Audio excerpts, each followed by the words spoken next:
ناظرین و ناظرات، السلام علیکم ورحمۃ اللہ وبرکاتہ۔ اس وقت پوری دنیا میں وبائی امراض خوف و ہراس کے پر پھیلائے ہوئے ہیں اور پوری انسانیت لرز رہی ہے۔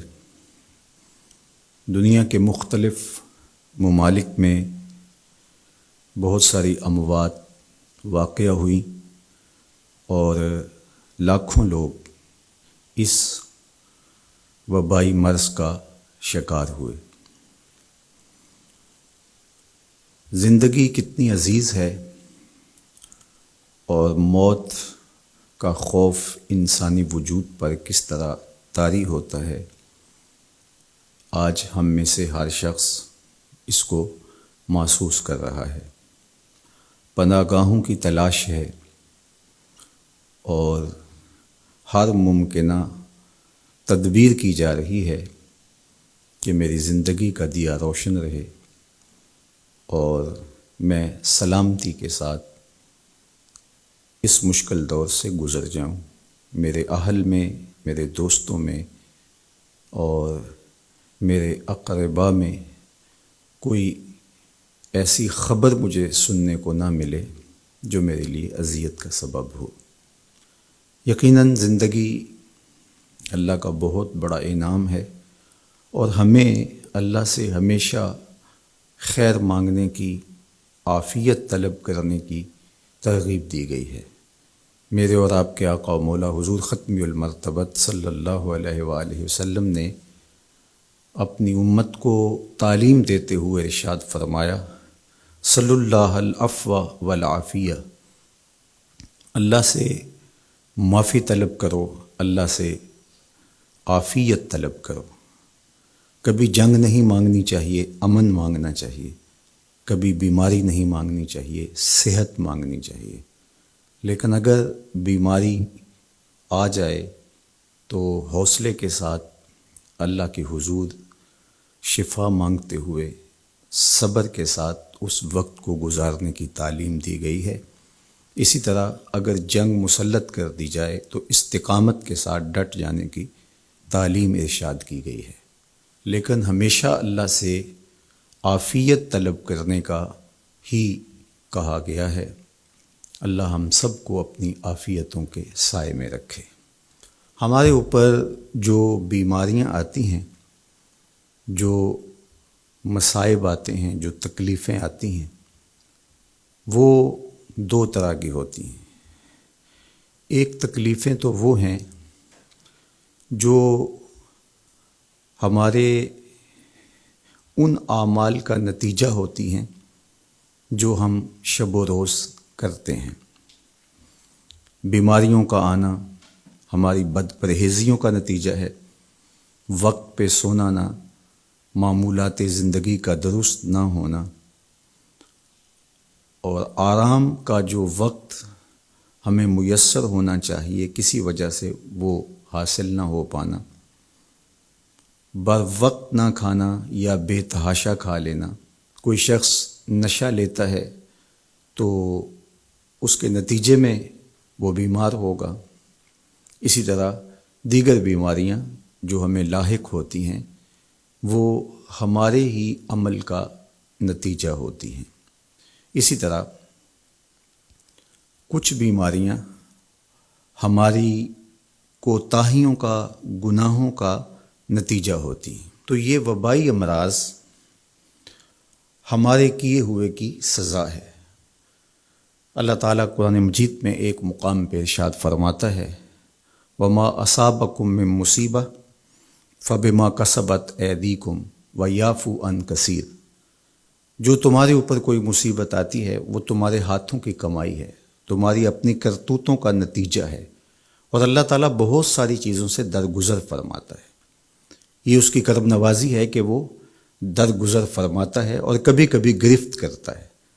اگر وہ ہر کوتاہی پر گرفت کرنے لگے تو قرآن مجید میں ایک دوسرے مقام پر ارشاد فرمایا کہ لوگوں کے ظلم کی وجہ سے بے جا کاموں کی وجہ سے اللہ اگر گرفت کرنے لگے تو زمین کی چھاتی پر ایک چوپایا بھی زندہ نہ بچ پائے۔ تو اللہ جل شانہ اپنے بندوں کو معاف بھی فرماتا ہے اور ان کی گرفت بھی کرتا ہے۔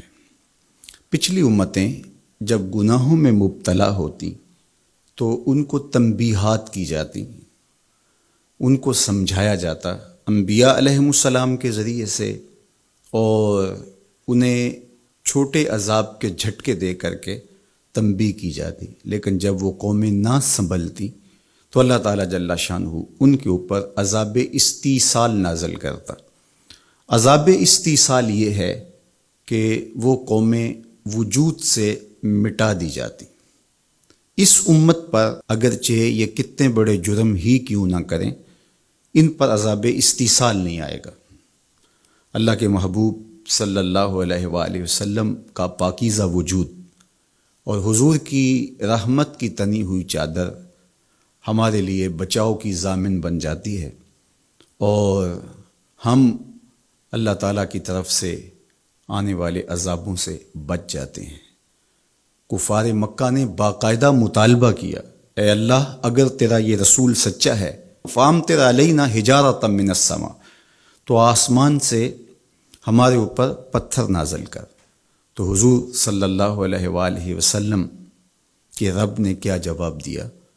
وما کان اللہ لیعذبہم وانت فیہم۔ محبوب، اللہ کی یہ شان نہیں ہے کہ تو ان کے اندر رہتا ہو اور میں ان پر عذاب نازل کروں۔ حالانکہ پچھلی امتوں پر عذاب نازل ہوا اور یہ امت خود عذاب مانگ رہی ہے۔ کفار نے عذاب طلب کیا لیکن کہا کہ محبوب تیری وجہ سے میں ان پر عذاب نازل نہیں کروں گا، اگر ان کی رحمت نہ ہو درمیان میں ابھی آگ لگ جائے دونوں جہاں میں۔ تو وہ عذاب استیصال جو قوموں کے وجود کو مٹا دیتا ہے، امت مصطفیہ پر، حضور علیہ السلام کے غلاموں پر وہ کبھی بھی نہیں نازل ہوگا۔ لیکن آزمائشیں، ابتلائیں اور سزائیں ان کو وقفے وقفے سے دی جاتی ہیں تاکہ یہ سنبھل جائیں اور اپنے اعمال کو درست کریں اور اپنا محاسبہ کریں۔ اگر وہ اس کے باوجود بھی نہ سمجھیں تو اللہ تعالیٰ جل شانہ کی سخت ناراضگی کا موجب ہے۔ اہل ایمان پر جو ابتلائیں آتی ہیں، جو آزمائشیں آتی ہیں، اس پر جب وہ صبر کرتے ہیں اور اللہ کی طرف رجوع کرتے ہیں تو ان کو اس کا اجر اور اس کا صلہ دیا جاتا ہے۔ حضور نبی رحمت صلی اللہ علیہ وآلہ وسلم نے ارشاد فرمایا کہ مومن کے پاؤں میں کانٹا بھی چبھتا ہے تو وہ بھی اس کے گناہوں کا کفارہ بنتا ہے، وہ بھی اس کے لیے بہتری کا ضامن بن جاتا ہے۔ تو جو وبائیں آتی ہیں، تکلیفیں آتی ہیں، تو وہ اس کے لیے بہتری کی ضامن ہوتی ہیں۔ اسی لیے تو وباؤں سے جو اللہ پر یقین رکھتے ہوئے انتقال کرتے ہیں وہ شہید کے زمرے میں آتے ہیں۔ کتنا بڑا درجہ ہے شہادت کا، لیکن ان کو یہ نصیب ہوتا ہے۔ وہ اپنے آپ کا محاسبہ کرتے ہیں۔ کیسے ہمیں پتہ چلے کہ جو مصیبت ہمارے اوپر آئی ہے وہ سزا ہے یا ابتلا ہے؟ تو علماء نے کہا کہ جو وبا، جو مصیبت، جو تکلیف تمہیں پہنچتی ہے، اس پر اگر تمہیں اللہ کی طرف رجوع نصیب ہوتا ہے تو وہ ابتلا ہے، اس سے تمہارے درجے بلند ہوں گے، تمہارے گناہ مٹیں گے۔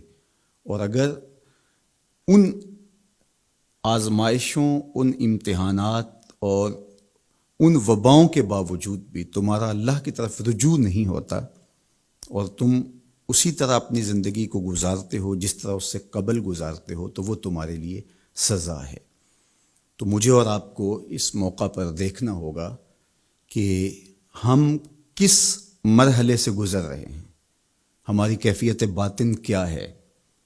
کیا یہ خوف و ہراس کا عالم اور یہ وبائی امراض اور اس وقت پوری دنیا کے اوپر جو کیفیت ہے وہ ہمارے لیے اللہ کی قربت کا سبب بن رہی ہے، رجوع اللہ کا ذریعہ بن رہی ہے، توبہ و استغفار کا سبب بن رہی ہے؟ ہم اللہ تعالیٰ جل شانہ کی قربت حاصل کرنے کے لیے کوشاں ہو گئے ہیں، یا کہ ہمارے رویے، ہمارا طرز زندگی اور ہمارا انداز معاشرت بالکل تبدیل نہیں ہوا، اور ہم جس طرح کی